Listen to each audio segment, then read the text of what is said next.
આ વિડીયોમાં આપણે લોકલ એરિયા નેટવર્ક અથવા લેન વાયરિંગ વિશે સમજીશું, જેમાં નેટવર્કના સ્થાપન અને ડિઝાઇનનો સમાવેશ થાય છે. લેન વાયરિંગ માટે જરૂરી મુખ્ય સાધનોમાં સ્વિચ, કેબલ્સ અને RJ45 કનેક્ટર્સનો સમાવેશ થાય છે. સ્વિચ ડેટા પેકેટ્સને યોગ્ય ઉપકરણો સુધી પહોંચાડે છે. ઇથરનેટ કેબલના વિવિધ પ્રકારો છે, જેમ કે Cat5e, Cat6, Cat6a અને Cat7. દરેક પ્રકાર તેની મહત્તમ ગતિ અને ફ્રીક્વન્સી સાથે ચોક્કસ ઉપયોગો માટે અનુકૂળ છે. T568B કલર કોડિંગ વિશ્વભરમાં સૌથી વધુ વપરાતું સ્ટાન્ડર્ડ છે. તે RJ45 પિનઆઉટમાં વાયરના યોગ્ય ક્રમને દર્શાવે છે. નેટવર્ક ટોપોલોજીમાં સ્ટાર ટોપોલોજી લેન વાયરિંગમાં સૌથી લોકપ્રિય છે. તેમાં કેન્દ્રમાં સ્વિચ અથવા હબ હોય છે અને નવા ઉપકરણો ઉમેરવા સરળ છે.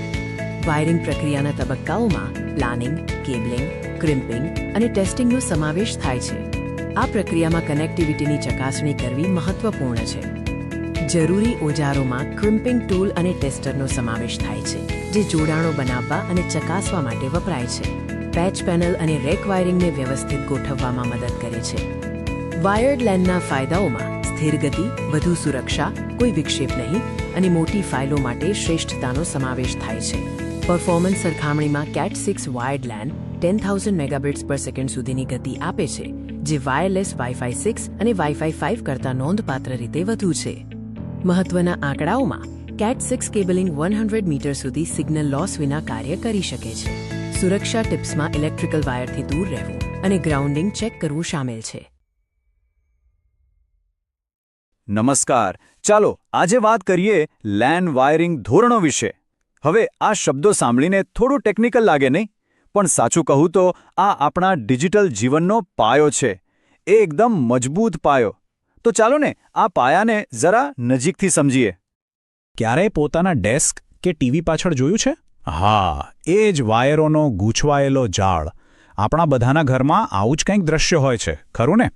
અને આ ખાલી દેખાવમાં જ ખરાબ નથી લાગતું, હો.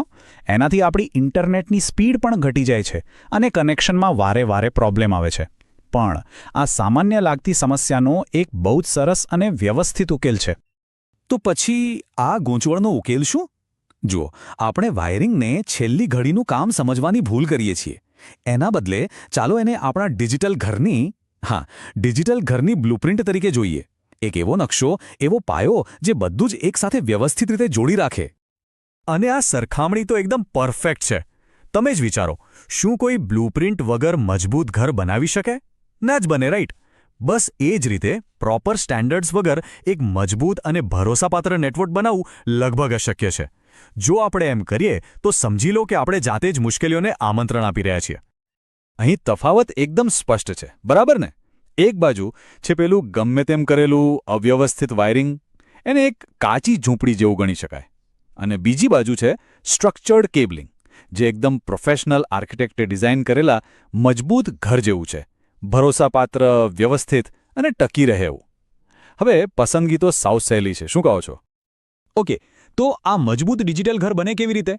ચાલો હવે આપણે એના બાંધકામના નિયમો, એટલે કે એના જે મુખ્ય સિદ્ધાંતો છે, એના પર એક નજર કરીએ.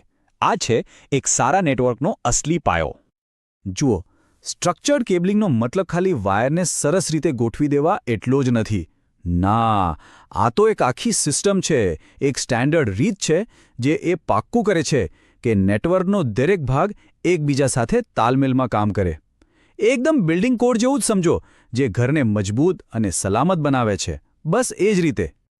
હવે જો સ્ટ્રક્ચર્ડ કેબલિંગ એ બિલ્ડિંગ કોડ છે, તો પછી નેટવર્ક ટોપોલોજી શું છે? એ છે ઘરનો ફ્લોર પ્લાન. મતલબ કે એ નક્કી કરે છે કે કમ્પ્યુટર્સ અને બીજા ડિવાઇસ, એટલે કે આપણા રૂમ ક્યાં હશે, અને કેબલ્સ, એટલે કે કોરિડોર, એમને કેવી રીતે જોડશે, જેથી ડેટા એકદમ આસાનીથી આમથી તેમ ફરી શકે. અને કોઈ પ્રોફેશનલ જ્યારે નેટવર્ક ઇન્સ્ટોલ કરે ને, ત્યારે એ કેટલું વ્યવસ્થિત અને પ્લાનિંગ સાથે થાય છે, એ આ સ્ટેપ્સ પરથી જ જોઈ શકાય છે. ડિઝાઇનથી લઈને છેક ટેસ્ટિંગ સુધી. એકદમ ઘર બનાવવા જેવી જ પ્રોસેસ છે. અહીંયા દરેક સ્ટેપ ખૂબ જ જરૂરી છે, કારણ કે એના પર જ આખા નેટવર્કની ક્વોલિટીનો આધાર છે. ચાલો હવે સૌથી રસપ્રદ વાત પર આવીએ. આ બધી મહેનત કરવાનો, આ ડિજિટલ ઘરને આટલી ચોકસાઈથી બનાવવાનો અસલી ફાયદો શું? શું મળે છે આપણને? ચાલો એના પરિણામો જોઈએ. ફાયદા તો ઘણા છે. એક તો ભરોસાપાત્ર સ્પીડ મળે, વારે વારે કનેક્શન જવાની ઝંઝટ નહીં, ભવિષ્યમાં કોઈ નવું ડિવાઇસ કે કમ્પ્યુટર ઉમેરવું હોય તો એકદમ સહેલું, અને હા, ક્યારેક કોઈ પ્રોબ્લેમ આવે ને તો એને શોધવો અને ઠીક કરવો પણ ફટાફટ થઈ જાય છે. ટૂંકમાં સાચો પાયો નાખવાથી સમય, પૈસા અને માથાનો દુખાવો બધું જ બચે છે. નેટવર્ક ભવિષ્ય માટે પણ તૈયાર રહે છે. અને આ ચાર્ટ જુઓ. આ આંકડા જ બધી કહાણી કહી દે છે. જ્યાં એક અવ્યવસ્થિત નેટવર્કમાં કોઈ પ્રોબ્લેમ સોલ્વ કરવામાં સરેરાશ 4 કલાક લાગે છે, ત્યાં એક સ્ટાન્ડર્ડ નેટવર્કમાં એ જ કામ ફક્ત 30 મિનિટમાં પતી જાય છે. વિચાર કરો, કેટલો મોટો ફરક છે સમય અને મહેનતમાં. તો આ બધી ટેકનિકલ વાતોનો આપણી રોજિંદી જિંદગી સાથે શું સંબંધ છે? સંબંધ છે, અને બહુ ઊંડો સંબંધ છે. કારણ કે આ ખાલી કેબલ કે વાયરની વાત નથી. આ વાત છે આપણા આખા ડિજિટલ જીવનના પાયાની. આજની દુનિયામાં એક સારું નેટવર્ક કોઈ લક્ઝરી નથી. એ તો પાણી અને વીજળી જેવી મૂળભૂત જરૂરિયાત બની ગયું છે. આપણું કામ, આપણું મનોરંજન, આપણી વાતચીત બધું જ એના પર નિર્ભર છે. એટલે હવે એ વૈકલ્પિક નથી રહ્યું, એ તો અનિવાર્ય છે.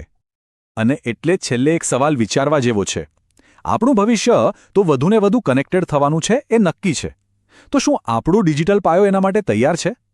કારણ કે યાદ રાખજો, એક મજબૂત પાયો માત્ર આજની સમસ્યાઓ જ નથી દૂર કરતો, પણ ભવિષ્યની નવી તકોના દરવાજા પણ ખોલે છે.